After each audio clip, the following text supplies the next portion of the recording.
അപ്പം നമുക്ക് ഈ അൺബോക്സിങ് വീഡിയോ നോക്കാം. Unboxing video.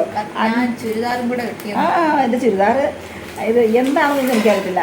അവൾ എന്നെ അറിയാതെ ഞാൻ കാണാതെ അറിയാതെയൊക്കെ ഓൺലൈൻ വാങ്ങിച്ച സാധനമാണ്. ഇത് എന്താണ് സംഭവം എനിക്കറിയത്തില്ല. എന്താണ് സംഭവം പറ. എനിക്കറിയാത്തത് കൊണ്ട് തന്നെ കാണിച്ചു കൊടുക്കണേ. ഇങ്ങോട്ട് കാണിക്കേ. മോയ്സ്ചറൈസർ. എന്ത് മോയ്സ്ചറൈസർ? എന്താണ് ഇതിൻ്റെ പേര്? ഓ, ഇങ്ങോട്ട് കാണിക്കേ. ഇത് പാക്കേജ് ഇതിൻ്റെ കവർ കുറച്ച് കാണുന്നില്ല കേട്ടോ. ക്യാമറയിൽ കാണിക്കണേ. അല്ലെങ്കിൽ പൊട്ടിച്ച് ഇത് തുറന്ന് കാണിക്കേ. ഇതാണ് സംഭവം. ഇതിനെ കുറിച്ചൊന്ന് പറയാമോ? ഡോട്ട് മോയ്സ്ചറൈസർ പെയ്ഡ് പ്രൊമോഷൻ ആണെന്ന് പറയുന്നത്. അത് നിനക്ക് ഇത്ര വല്ല ഗുണമുണ്ടാ? സ്ഥിരമായിട്ട് ഉപയോഗിക്കുന്നതാണോ? മോയ്സ്ചറൈസർ ഇടുമ്പോൾ കാണിക്കുന്നില്ല. ഡ്രൈ സ്കിൻ ഒക്കെ ആണെങ്കിൽ നല്ല ഉപയോഗമായിരിക്കും. ഇവൻച്വലി നമ്മുടെ സ്കിൻ നല്ല ബ്രൈറ്റ് ആവും. ഇത് സാധാ മോയ്സ്ചറൈസർ അല്ല, ഇതിനകത്ത് സെറാമൈസും സാധനം കാണിക്കുന്നില്ല കണ്ടോ? ഇതാണ് സംഭവം. ഇതിനെക്കുറിച്ച് കൂടുതൽ പറയാനൊന്നും എനിക്കറിയത്തില്ല. അപ്പോൾ അവള് തന്നെ പറയുന്നതല്ലേ നല്ലത്.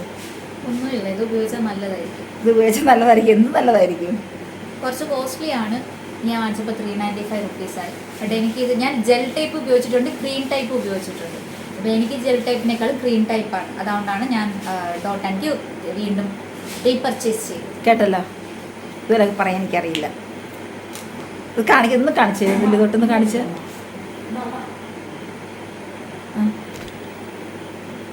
ക്രീം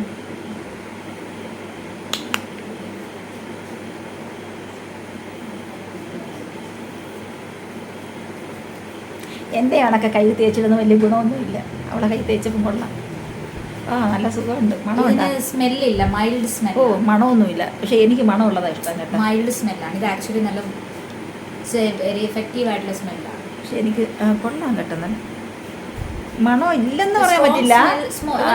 സ്ട്രോങ് ആയിട്ടുള്ള സ്മെല്ലൊന്നുമില്ല. പക്ഷെ കുഴപ്പമില്ല, ഇഷ്ടപ്പെട്ടു കേട്ടോ. ഓക്കെ, അപ്പോൾ ഈ ചെറിയൊരു കുഞ്ഞു പിടിയായിരുന്നു കേട്ടോ. അത്രയേ ഉള്ളൂ.